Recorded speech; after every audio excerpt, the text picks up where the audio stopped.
Okay, let's take a look at some of these nets. Take a look at this net. Think about, is it a prism or a pyramid? Hopefully you identified this net as a triangular prism. It has two bases and they're triangles, and it has three rectangles. Three rectangles because a triangle has three sides. So it has 3, 4, 5 faces altogether. A triangular prism. It's shape 13. Shape 14, take a look at this one. Hopefully you identified this as another triangular prism. Okay, and this triangle, I don't think, no, it's definitely not a right triangle. It's obtuse. These two triangles are definitely right triangles because they have the right angle there and there. So it's easy to identify the base and the height when it's a right triangle. These two triangles are obtuse, and since this side is 5 and it lines up with this side 5 and that side's 5, it's an isosceles because this is 8. So it's an isosceles triangle. But this is also a triangular prism. And this is shape number 15. Can you tell what this one is? Hopefully you identified this as another triangular prism. And let's see what type of triangles these are. 5 and 5. So this is going to be 5 because when you lift it up, they come together. But this is 6. So this is another isosceles triangle. These two sides are congruent, 5 and 5, but this is 6. And so that means two rectangles will be the same and this one will be different. Okay, this is another triangular prism, and these two are right triangles.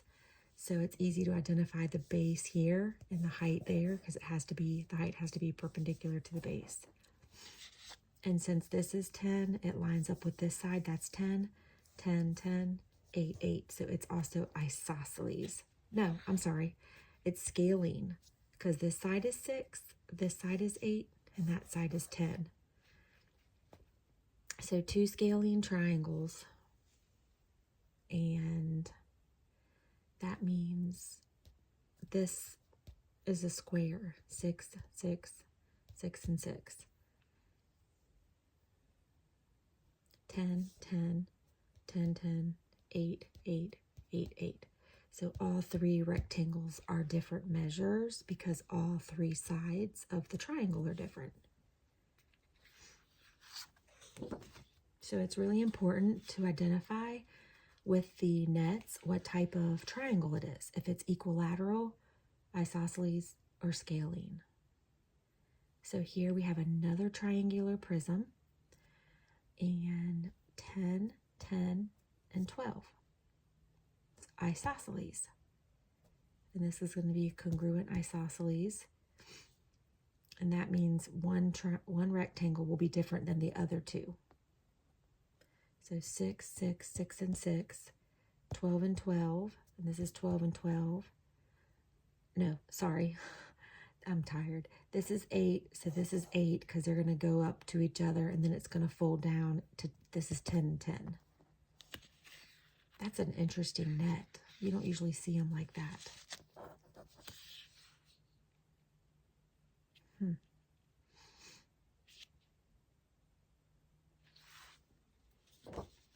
And then here's another triangular prism, and this is 15, so this will be 15, 15, 15, 15.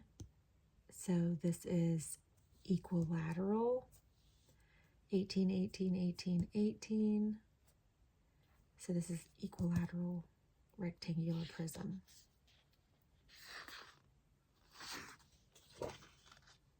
Another triangular prism, and let's take a look at this. This is isosceles because this is 5, and when you lift it up, this will be 5. 5 and 5, and that's 4, so two sides are the same for isosceles. So that means two of the rectangles will be the same and one will be different. And then our last triangular prism net, and this is a scalene 5, 3, and 2. So this will be 5, 3, and 2. So all 3 rectangles will be different measures as well because all 3 sides are different. And that's a quick little video on triangular prism nets. I hope that helps you think about the triangles and whether they're right, equilateral, scalene, or isosceles when you're finding the surface area.